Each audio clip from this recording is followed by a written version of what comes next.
Alors, on a vu comment on configure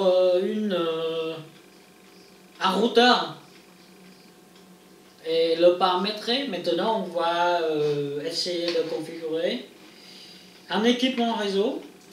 Donc, alors ici, je vois, ça c'est ma carte réseau. Quand je clique dessus, il devrait m'ouvrir une autre fenêtre de la configuration. Donc comme tout à l'heure, vous avez vu que j'ai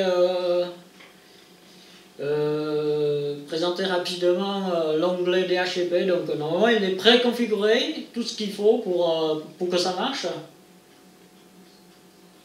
Quand je vois ici ma carte réseau sur le protocole IPv4, j'ai l'option d'obtenir une adresse IP automatiquement ou je mets une adresse IP manuellement.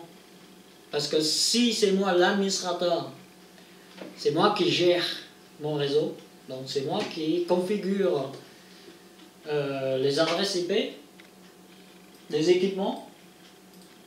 Par exemple, si je mets ici 192.168.0.0.0, donc 3 fois 0, ça fait 3 fois 0, ça fait 0. Voilà.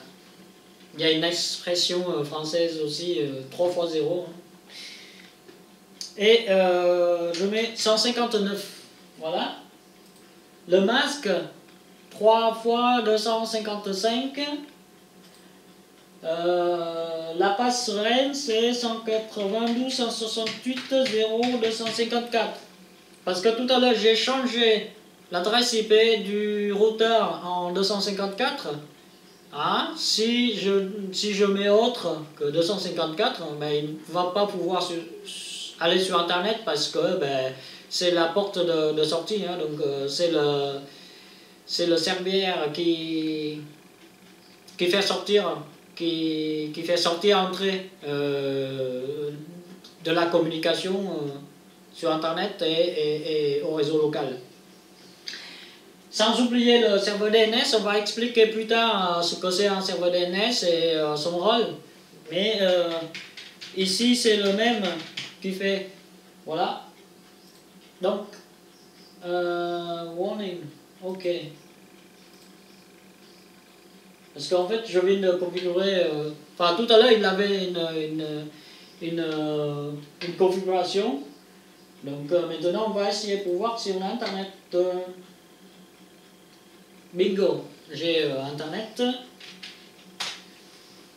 Voilà. Voilà, là, c'est la configuration manuelle de mon ordinateur. Eh bien, je peux le faire sur mon ordinateur, sur mon téléphone, sur ma tablette, etc., etc. Mais si jamais j'ai 200 à faire, ça fait beaucoup à faire ça. Donc, je préfère le faire automatiquement. Donc, je reviens sur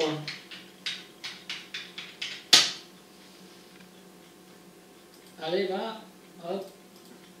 Voilà, je reviens ici. Je regarde ma configuration DHCP. Donc, ici, j'active le DHCP. Hein. Je donne. Donc, dans mon réseau, est-ce que j'ai 100 machines? Si j'ai 100 machines, ben, je vais donner seulement 100 adresses. Hein. Si j'ai 150 machines, ben, je vais donner 150 adresses. D'accord? Automatiquement. Voilà. J'ai jusqu'à 252 ou 3, 253 à donner. Donc je peux configurer comme ça. Donc je mets une plage, donc le début et la fin, une fourchette on va dire si vous préférez.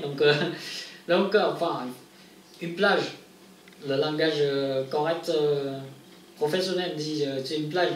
Donc ça commence par 192.168.0.100 à 192.168.0.199. Donc ça fait à peu près 100 machines.